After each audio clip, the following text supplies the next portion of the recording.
Assalamualaikum warahmatullahi wabarakatuh. Halo teman-teman, izin memperkenalkan diri. Nama saya Winnie Ramdhani, asal saya dari Kabupaten Bandung Barat.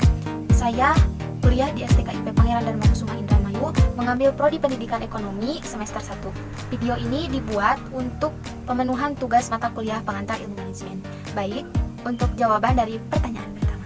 Untuk pertanyaan pertama, lebih spesifiknya itu, apabila kita menjadi seorang manajer yang baru atau pemula, seberapa pentingkah kita mengganti kurangnya pengalaman ketika berupaya menentukan alternatif. Sebagai seorang manajer, kita itu harus kreatif. Yang pertama, menyadari bahwa Anda adalah seorang manajer. Yang kedua, mengatur waktu kerja dengan baik. Yang ketiga, mengevaluasi semua pekerjaan. Yang keempat, membuat batasan. Kelima, rutin berdiskusi dengan anak buah. Dan yang terakhir, selalu mendukung tim Anda dari setiap kinerjanya. Baik, itu untuk pertanyaan. Untuk pertanyaan kedua, yaitu lebih intinya ke apakah institusi adalah pendekatan yang sah dalam pengambilan keputusan dalam suatu organisasi, atau bagaimana institusi dapat digabungkan dengan pendekatan rasional dalam pengambilan keputusan. Baik, untuk jawabannya yaitu pengambilan keputusan mempunyai arti penting bagi maju atau mundurnya suatu organisasi. Pengambilan keputusan yang tepat akan menghasilkan organisasi ke arah yang lebih baik.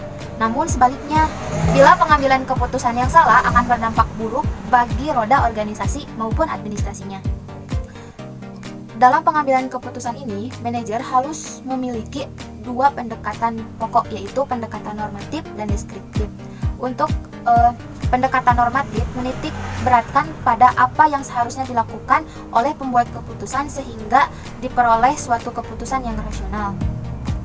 Sedangkan dalam pengambilan keputusan secara rasional ini merupakan sebuah keputusan yang diambil dengan menggunakan pendekatan rasional. Yang dimaksud dengan pendekatan rasional ini, kita sebagai manajer harus terjun langsung kepada kegiatan-kegiatan yang diselenggarakan oleh suatu organisasi maupun perusahaan untuk melihat langsung. Sebagai salah satu contohnya itu kita melihat langsung kegiatan di lapangan. Untuk pertanyaan ketiga, yaitu bagaimana cara berpikir kita dalam pengambilan keputusan yang dianggap sebagai bagian yang mendasar dalam keefektifan manajemen. Untuk jawabannya yaitu efektivitas manajerial yang dipahami sebagai kemampuan manajer dalam pelaksanaan tugas dan fungsinya yang benar dengan memilih sasaran yang tepat, dilakukan secara optimal untuk mencapai tujuan organisasi yang ditetapkan.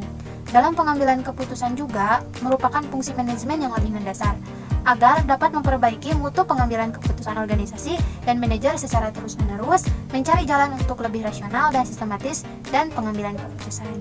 Baik, untuk pertanyaan yang diajukan dan jawabannya mungkin itu, saya Winnie Ramdhani mohon undur diri, kurang lebihnya mohon maaf. Wabillahi taufiq wal hidayah, waridul walinayah. Saya ucapkan terima kasih. Wassalamualaikum warahmatullahi wabarakatuh. Thanks for watching.